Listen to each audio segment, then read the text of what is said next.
नमस्कार मेरे प्यारे देशवासियों, कैसे हैं आप सब? आशा करता हूं कुशल मंगल होंगे। पहचाना मुझे? मैं सुभाष चंद्र बोस। आज मैं यहाँ आपको अपने जीवन की कुछ महत्वपूर्ण घटनाओं के विषय में बताने आया हूं। उम्मीद करता हूं कि आप मेरे साथ मेरे सफर में अंत तक बने रहे। मेरा जन्म 23 जनवरी 1897 की दोपहर कटक में हुआ। जब मेरा जन्म हुआ, मां को बहुत दिक्कत हुई। मुझे अच्छी तरह याद है। अपनी प्रारंभिक शिक्षा में मैं अपने गुरुदेव बाबू बेनी माधव दास जी से बहुत प्रभावित था। वो कोई ऐसे वैसे शिक्षक नहीं थे। अरे सुभाष, आइए आइए आइए। प्रणाम गुरुदेव। सुभाष, तुमको देखता हूँ तो मन में बहुत खुशी होती है। और कैसे सुभाष? अच्छा गुरुदेव, आप कैसे? सुभाष, मैं भी बहुत अच्छा। और तुम्हारी पढ़ाई कैसी चल रही है? अच्छी चल रही गुरुदेव, बस आपका आशीर्वाद है। कोशिश करो और बेहतर हो सके।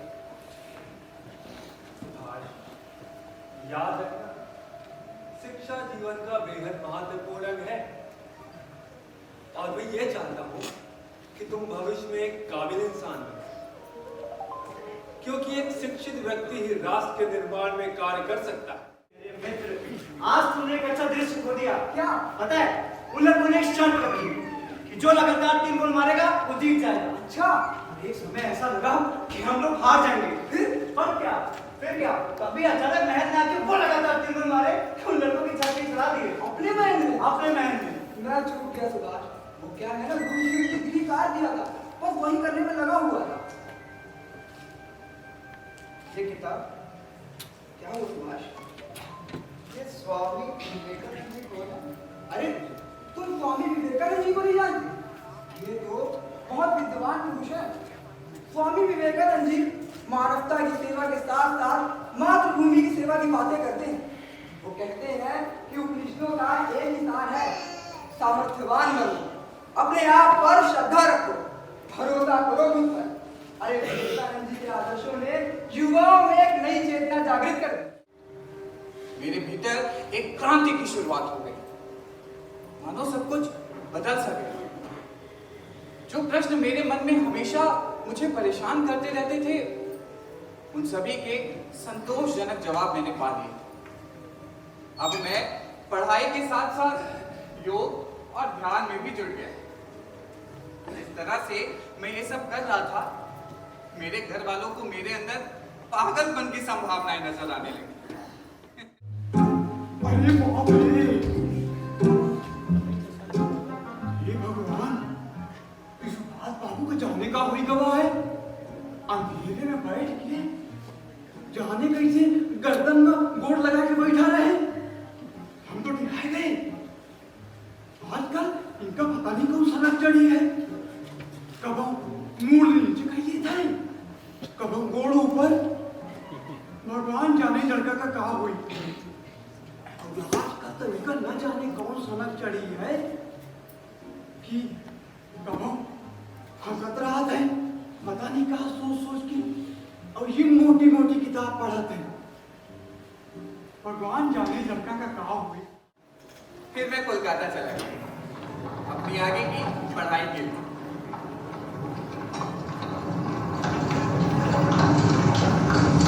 सुरेश, কি হলো সুরেশ? তুমি এত হাঁপাচ্ছিস কেন? তুমি জানো না কলেজেতে একটু ঘটনা হয়েছে। ঘটনা ঘটে গেছে? हाँ सुभाष, কেমন ঘটনা सुरेश? अरे वो अंग्रेज प्रोफेसर है ना, उन्होंने एक छात्र को पकड़कर जबरदस्ती पीट दिया, वो भी बिना किसी वजह के। किस अंग्रेज प्रोफेसर ने? प्रोफेसर ऑटेन ने। प्रोफेसर ऑटेन? हाँ सुभाष, उन्होंने हम छात्रों पे बहुत ज्यादती की है और उनकी ये ज्यादती दिन पे दिन बढ़ती ही जा रही है। पर अब हम ये जुल्म अपने ऊपर नहीं सहेंगे। हम उन्हें दिखा देंगे कि छात्र शक्ति क्या चीज है। हम उनके खिलाफ विद्रोह करेंगे। सुरेश, हम विद्रोह नहीं करेंगे। मगर क्यों सुभाष?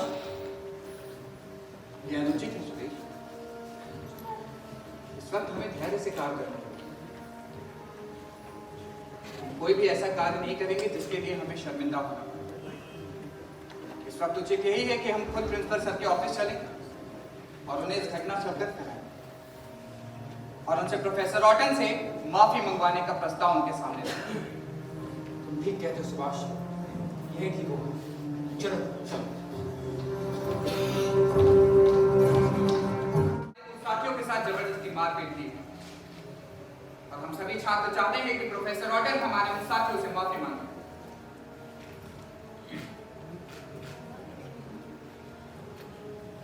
सुभाष, आप सभी स्टूडेंट हैं और इन सब बातों से आपको मतलब नहीं होना चाहिए।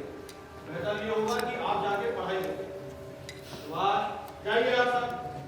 हाँ मिस्टर ऑटन, यस सर, मैं आपसे कह रहा था कि हम लोग को कुछ और सोचना चाहिए।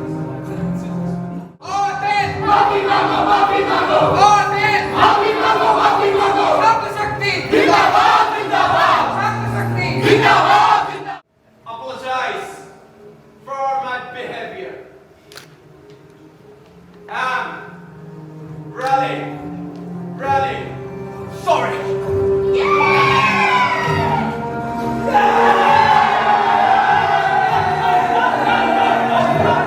You, come here. You idiot, just come here. What's your name? Ram sir. Indian. Why are you fucking here? Sir library क्या है? तुम इंडियंस को लाइब्रेरी जाता है? You know who I am? Yes You know who I am? Yes sir. What? Professor Orton sir. What? Professor Orton sir. Yes! तुम जानते हैं baby कि I am Professor Watson. तुम ना मुझे गुड मॉर्निंग नहीं विश किया इंडिया। तुम लोग हमेशा से indisciplined और mannerless रहे। You bloody black Indian. तुम लोग हमेशा हमारे पैरों के नीचे ही रहे और यही तुम लोगों की औकात है।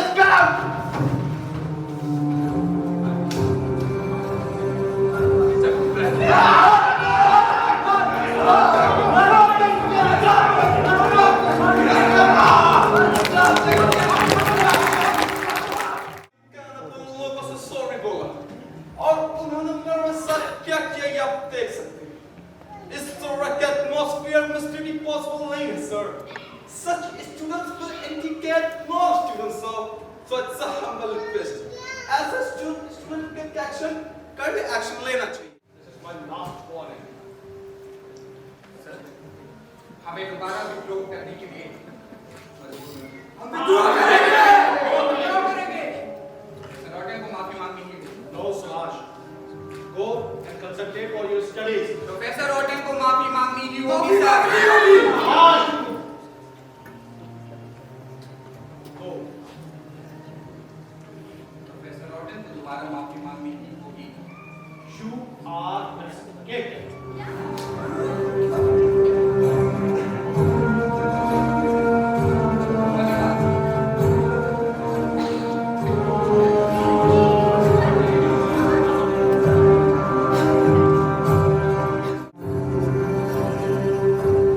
ऑटन कांड के बाद आए तूफानी बदलाव ने मेरे भीतर का सब कुछ उलट पुलट कर दिया।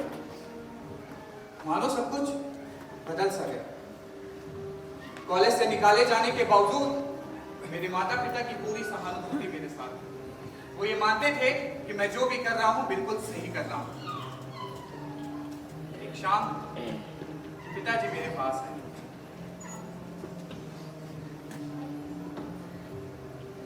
बाबा, प्रणाम बाबा। आगे पहुंचिलाम बाबा। आमिर भाई। सुभाष, मैं सोचता हूँ कि तुम्हें अब अपने भविष्य की तरफ ध्यान देना चाहिए। मतलब साफ है क्या?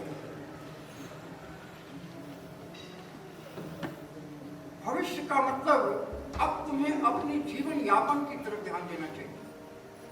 जैसे जैसे तुम्हारा जीवन यापन बेहतर होगा और अपने शिखर की तरफ बढ़ता जाएगा, वैसे वैसे तुम्हारा सामाजिक स्तर और सुदृढ़ और बेहतर होगा। सुभाष, सुभाष, अरे सुरेश, यशो यशो यशो, ही बोलो सुरेश, आज के तुम्हें खूब खुशी खुशी देखा थी। मेरे मित्र, इस खुशी का पूरा श्रेय सिर्फ तुम्हें जाता है। मुझे? हाँ सुभाष, वो कैसे सुरेश? तुम तो ऐसी बातें कर रहे हो जैसे तुम्हें कुछ मालूम ही नहीं। क्या हुआ सुरेश? साफ साफ बताओ। तुम्हें नहीं मालूम सुभाष? तुम आईसीएस के एग्जाम में चौथे स्थान पर पास हुए हो, चौथे। हाँ सुभाष, जानते हो ये नौकरी लाखों लोगों का सपना होती है जो आज तुम्हारे हाथों लगी है। तुम सोच क्या रहे हो सुभाष? अब सोचने के दिन गए मेरे मित्र। अब तो तुम राजा बन के रहोगे, राजा। सबको खुशखबरी सुना कर आता हूं। हाँ? अंततः मैंने इस्तीफा देने का निर्णय कर लिया। और मैं नहीं समझता कि आने वाली नई व्यवस्था में किसी भी स्वाभिमानी भारतीय सिविल सेवक का जीवन असहनीय हो उठे जैसी कोई बात होगी। लेकिन बाबा, हम भारतीयों को इन 10 सालों में आजादी तभी मिल सकेगी जब हर एक देशवासी उसकी कीमत चुकाने को तैयार होगा।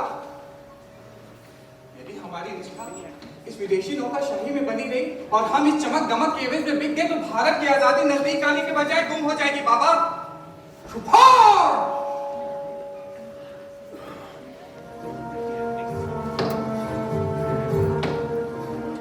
हमारी सनक कभी खत्म नहीं होगी। बाबा,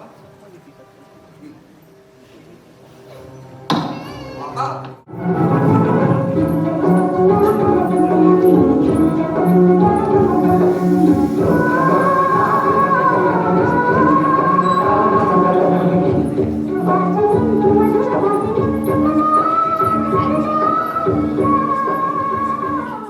इन अंग्रेजों की जरूरत से ज्यादा जन और धन से मदद थी, क्योंकि हमें इसका पूर्ण विश्वास था कि युद्ध खत्म होने के बाद ये लोग हमें स्वतंत्र कर देंगे। परंतु स्वतंत्र करने की बात तो दूर, इन लोगों ने हमारे खात्मे के लिए एक नया कानून ला दिया। हाँ, एक नया कानून, रौलत एक्ट, जिसे हम लोग काला कानून बोलेंगे। इसमें यह लिखा गया है कि यह सरकार किसी भी व्यक्ति को सिर्फ और सिर्फ संदेह के मात्र पर उसे गिरफ्तार कर सकती है और तो उस पर मुकदमा भी चला सकती है। और इसी कानून के विरोध में इन लोगों ने हमारे 2 नेता सैफुद्दीन किचलू और सत्यपाल मलिक को भी गिरफ्तार कर लिया। और इन लोगों ने महात्मा गांधी को भी पंजाब में आने से रोक दिया है। हाँ, और हम भी इसका विरोध करेंगे। हाँ, यह विरोध तब तक चलता रहेगा जब तक ये लोग हमारे साथियों को रिहा नहीं कर देते हैं और ये देश छोड़ के भाग नहीं जाते हैं।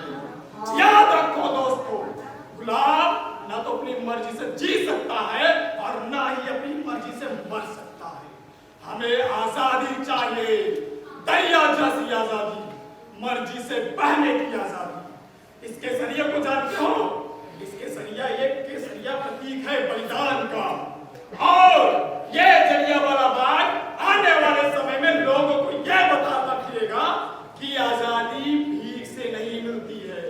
इसके लिए खून बहाना पड़ता है, संघर्ष करना पड़ता है। बोलो मेरे साथ, वंदे वंदे भारत माता की काला कानून, काला कानून, वंदे भारत माता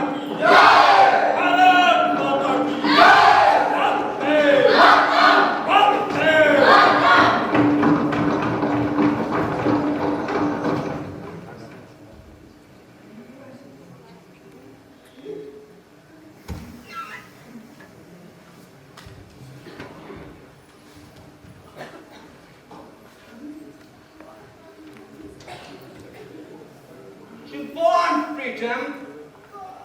I give freedom now. Bloody Indians.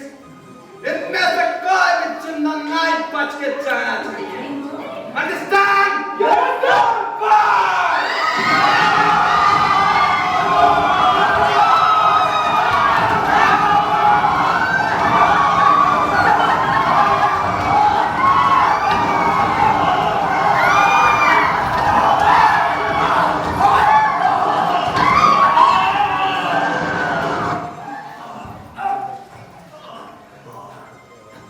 Bloody Indians!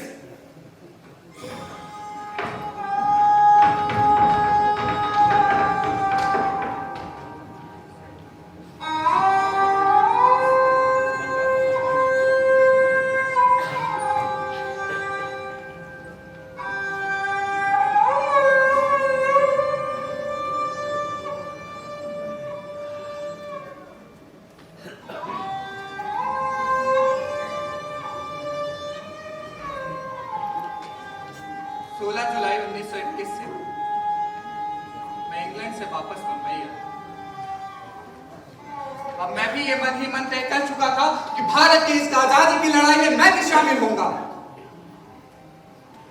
फिर मेरी मुलाकात गांधी जी से, हमारे बापू। उनसे मैंने आजादी के विषय में बात की। उसके बाद मैं फिर कोलकाता चला, जहां मेरी मुलाकात देश बंधु चित्तरंजन दास जी से। बापू का तार है। इस तार से पता चलता है कि बापू हमारे खिलाफ है। बापू हमारे नहीं, हमारे विचारों के खिलाफ। बापू जैसा मास लीडर दूसरा कहां होगा। उन्होंने 2 बार अंग्रेजों को हिंसा के बल पर पृथ्वी देखने पर मजबूर किया। बापू ने अपने देशवासियों की नफ्स तो पकड़ ली, परंतु दुश्मनों के कारनामों से वो अभी थोड़ा अंधी। मैंने तो फैसला कर दिया कि समझौते के दिन अब लग गए हैं। अब हमें आग या पार की लड़ाई के लिए तैयार हो जाना चाहिए।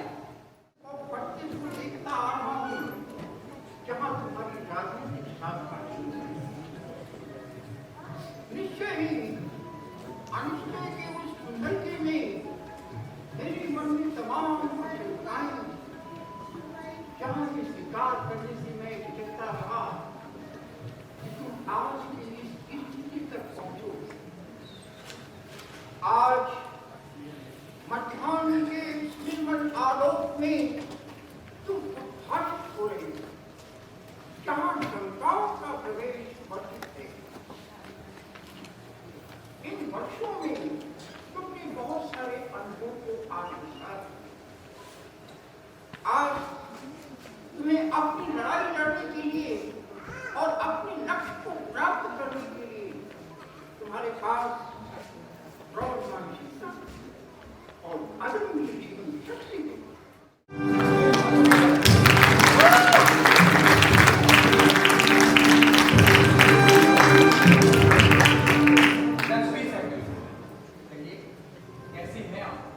मैं ठीक हूँ बोस्टी, और आपके साथ इस लड़ाई का हिस्सा बनने के लिए भी तैयार हूँ। मगर जिस आजाद हिंद फौज की बात आप कर रहे हैं, उस फौज में भर्ती करने के लिए आप लड़कियों को कहाँ से लाएंगे? मुझे तो नहीं लगता कि यहाँ के लोग अपने घरों की बेटियों और तो आपके इस फौज का हिस्सा बनने के लिए करेंगे। लड़कियां क्यों नहीं आएंगी? मैं तुमने वो हिम्मत और हौसला देखता हूँ कि तुम आईएनए की रानी झांसी ब्रिगेड को अकेला खड़ा कर सकते। और वैसे भी झांसी की रानी लक्ष्मीबाई पर बनी पलटन लक्ष्मी सहगल तो अच्छा है। मगर आप मुझे बंदूक उठाने के लिए तो फालतू ही कह रहे हैं। मैं और बंदूक, मैं तो डॉक्टर हूँ ना। और आप क्यों नहीं मुझे कोई मेडिकल रिपोर्ट का काम दे देते हैं? जंग के मैदान में फ्लोरेंस नाइटिंगेल बनकर काम नहीं चलेगा लक्ष्मी। तुम्हें भी हमारी तरह जंग के मैदान में एक सिपाही बनकर उतरना होगा। भारत को आजाद कराने में हमारी सहायता करें।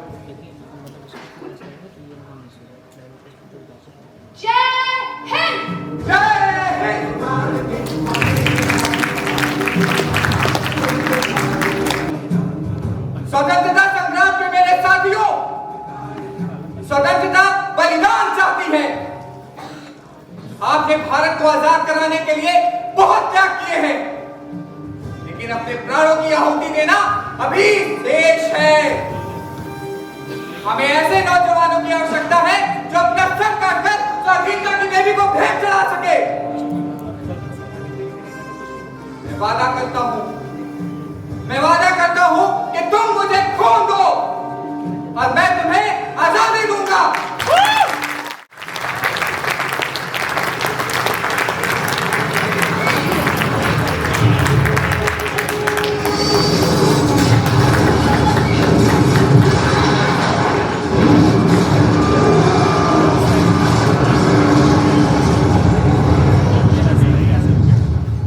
According to a Reuters report, the Indian quisling Subhash Chandra Bose, the so-called president of the Provisional Indian Government in exile, died in an air crash at Tai Ho Phu Airport in Formosa. The report added that General Shidai, the commander of the Japanese forces in Manchuria, also died in the crash. This is the BBC World Service, broadcasting from London. एक विमान दुर्घटना में नेताजी सुभाष चंद्र बोस हमारे बीच नहीं थे। हालांकि बहुत सारे लोग इस तथ्य से सहमत नहीं हैं। हम भी नहीं हैं। लेकिन एक तथ्य है जिससे हम सब सहमत हैं, और वो तथ्य ये है कि भारतीय स्वतंत्रता आंदोलन में वो नायकों के महानायक